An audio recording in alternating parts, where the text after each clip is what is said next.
आगामी विधानसभा चुनाव को देखते हुए राजनीतिक दलों ने अपने अपने स्तर से तैयारियां शुरू कर दी है। खास तौर पर एनडीए और महागठबंधन में सीट बंटवारे सहित सभी प्रमुख मुद्दों को लेकर चर्चा हो रही है। पेश एक रिपोर्ट।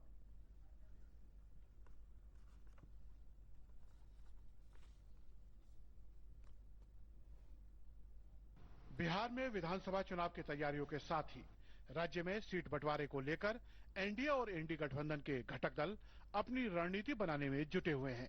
इस संबंध में जेडीयू प्रवक्ता नीरज कुमार का कहना है कि बिहार में एनडीए पूरी तरह से एकजुट है और मजबूती से चुनाव लड़ने की तैयारी में जुटा हुआ है।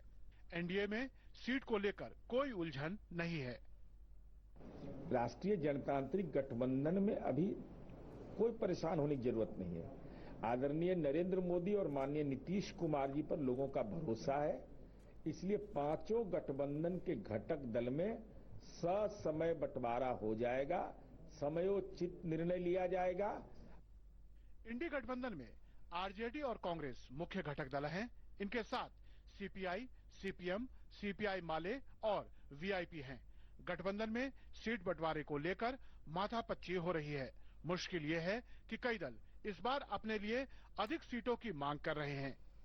बीते विधानसभा चुनाव में 19 सीटों पर चुनाव लड़कर 12 सीट जीतने वाली सीपीआई माले की मंशा है कि इस बार वो कम से कम 40 सीटों पर चुनाव लड़े। हालांकि कांग्रेस महागठबंधन के सभी नेताओं के 243 सीट पर चुनाव लड़ने की बात कर रही है, लेकिन सीट शेयरिंग पर खुलकर कुछ कहने से बचती हुई नजर आ रही है।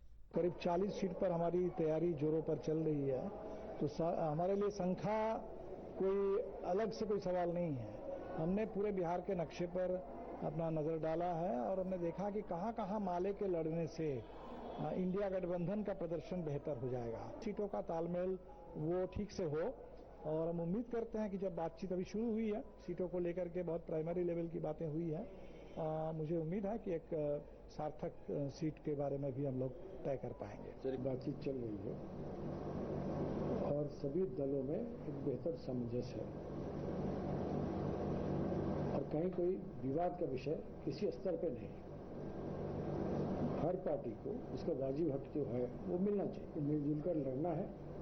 बिहार विधानसभा चुनाव 2020 में मुकेश सहनी की विकासशील इंसान पार्टी राष्ट्रीय जनतांत्रिक गठबंधन के साथ थी। लोकसभा चुनाव में सहनी ने महागठबंधन की पतवार संभाली और तेजस्वी यादव के साथ साए की तरह नजर आए। बिहार विधानसभा चुनाव की तैयारियों में भी वो तेजस्वी यादव के साथ नजर आ रहे थे, लेकिन पिछले बुधवार को महागठबंधन की बैठक से मुकेश सहनी का गायब रहना चर्चा में है। चर्चा इसलिए भी गर्म हो गई है क्योंकि बिहार की एनडीए सरकार के मंत्री संतोष कुमार सुमन ने उन्हें एनडीए में आने का न्योता दे दिया है। पटना से डीडी न्यूज के लिए कुमार आलोक की रिपोर्ट।